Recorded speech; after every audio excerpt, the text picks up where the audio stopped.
জুলাই গণঅভ্যুত্থান স্মরণীয় করে রাখতে চট্টগ্রাম বিশ্ববিদ্যালয়ে চলছে ব্যতিক্রমী আয়োজন। কি সেই ব্যতিক্রমী আয়োজন, সে বিষয়ে বিস্তারিত জানাতে যোগ দিচ্ছেন মিজানুর রহমান। মিজান, চট্টগ্রাম বিশ্ববিদ্যালয়ে কি কি কর্মসূচি বা কি কি আয়োজন থাকছে এবং কারা আয়োজনগুলোর পেছনে রয়েছে, একটু বিস্তারিত জানতে চাই।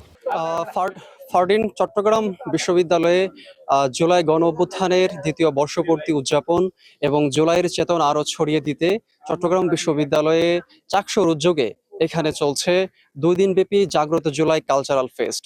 এবং 2 দিন ব্যাপী সে আয়োজনে থাকছে জুলাই গণ অভ্যুত্থান ভিত্তিক গান, কবিতা, মঞ্চ নাটক, ডকুমেন্টারি প্রদর্শন এবং নানা কালচারাল প্রোগ্রাম এবং আলোচনা সভা। এবং আজকে আলোচনা সভায় প্রধান অতিথি হিসাবে থাকবেন সাবেক প্রসিকিউটর অ্যাডভোকেট তাজুল ইসলাম।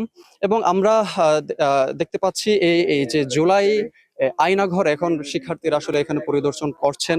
এবং যে ব্যতিক্রমী যে আয়োজনগুলো রয়েছে তার মধ্যে রয়েছে প্রতীকী আয়নাঘর, ফাঁসির মঞ্চ, হারুনের ভাতের হোটেল এবং জুলাই গেট। আমরা দেখতে পাচ্ছি দর্শনার্থীরা চারপাশে জড়ো হয়েছেন এবং এসব গুরুত্বপূর্ণ স্থাপনাগুলো পরিদর্শন করছেন। এবং দর্শক, এখন যেটা দেখতে পাচ্ছি সেটা হচ্ছে সেই সাভারে যে সাজোয়া যান থেকে শহীদ ইয়ামিনকে লাশকে যে পুলিশ ফেলিয়ে দিয়েছিল, আমরা সেই দৃশ্যটা এখন দেখতে পাচ্ছি। সেই মর্মান্তিক যে দৃশ্য দেশ এবং আন্তর্জাতিকভাবে সারা জাগিয়েছিল এবং মানুষের হৃদয়কে আসলে মর্মাহত করেছিল, সেই দৃশ্য কিন্তু এখানে প্রতীকীভাবে ফুটিয়ে তোলা হয়েছে।